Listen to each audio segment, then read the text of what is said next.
Climate Change RoundUp for the week ending. Ah!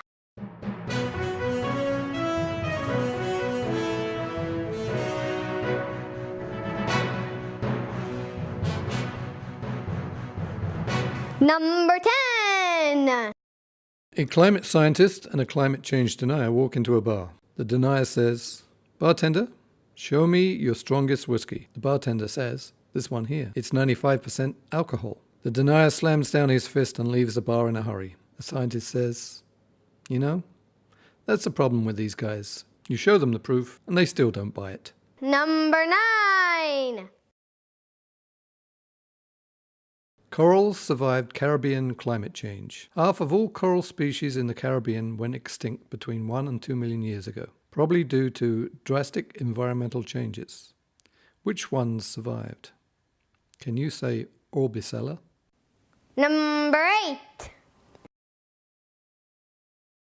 The Alliance for a Sustainable Future. Together, cities and businesses can accelerate the momentum towards a more sustainable, low-carbon future. The Alliance for a Sustainable Future creates a framework for mayors and business leaders to develop concrete approaches to reduce carbon emissions, speed deployment of new technology, and respond to growing impacts of climate change.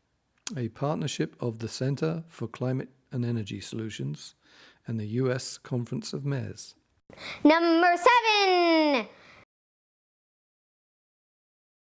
You need to get inside the mind of a climate change denier if you want to change it. According to a study by sociologist Aaron McCreight and Riley Dunlap, based on an analysis of Gallup surveys of public opinion between 2000 and 2010, 32% of adults in America deny that there is a scientific consensus on climate change. In order to appeal to those who deny climate change, discussion should focus on convincing people to take on behaviors that would help protect the environment, without trying to convince them to become environmentalists. The renewable energy economy is a great example, arguing that innovation in alternate energy sources would lead to the creation of jobs does not necessarily require convincing someone of the harmful impact of climate change. Number 6.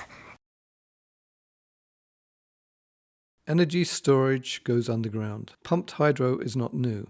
It's the oldest and most widely available form of energy storage today. Quidnet Energy proposes storing energy in old wells by filling them with water at very high pressure. As the pressure increases, rock below the surfaces compresses like a spring. When the water is discharged, the pressure is released, pushing the water through turbines and creates electricity. Number 5.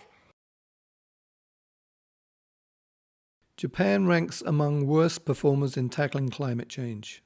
Japan placed 60th, down 2 notches from the previous year. Saudi Arabia was the only country deemed worse, according to this year's Climate Change Performance Index report by Germanwatch. Number 4. White House unveils bold climate change plan before Trump takes over. Under the newly released strategy, which aims to rapidly decarbonize America, emissions would be slashed about 80% by 2050, compared with levels set in 2005. No one has the right to make decisions that affect billions of people based solely on ideology or without proper input. Secretary of State John Kerry. Number 3.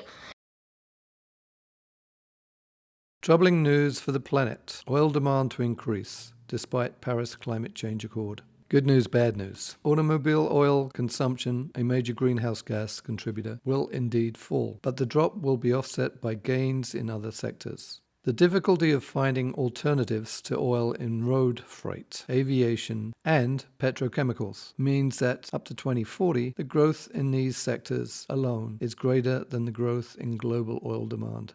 This from the International Energy Agency. Number 2. Coal in control as Wyoming senators ascend to top slots.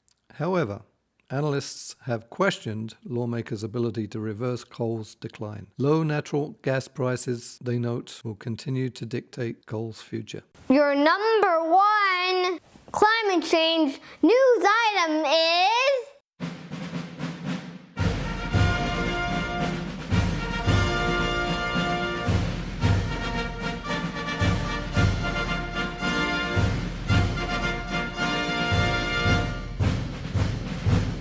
Few scientists upbeat on COP22. Train keeps a-rolling. Trump put on ignore and is perhaps irrelevant. There's hundreds of countries here, and the recent U.S. election, they're calling it political turbulence here, but there's actually very little mention of the U.S. It's like the sentiment is everyone's just got more resolve to make the Paris Agreement a success. So it's really remarkable how the T word isn't really even being mentioned. No one is talking about the president-elect.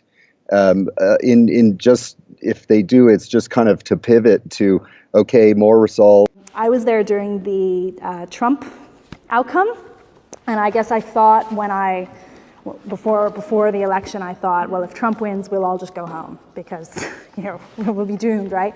But I was really surprised that the attitude in Marrakesh was really quite positive. I mean, everybody, civil society, negotiating teams said, look, this is going to make it harder for the U.S., definitely, but it's only one country out of 196, and the rest of us are still on track. We're still going to act. Within the U.S. kind of teams and representatives, they were all saying, Trump can disrupt national plans, but actually the state plans, the states have a lot of power in the U.S., and all the states are saying, we're going to keep going with our plans, particularly places like California, which has the 5th largest economy in the world, has said, look, we're going to keep going on this. So it was quite positive from all groups that Trump really couldn't disrupt things to the point of collapse. I'm getting a much more positive kind of feeling from being at this meeting than I was expecting.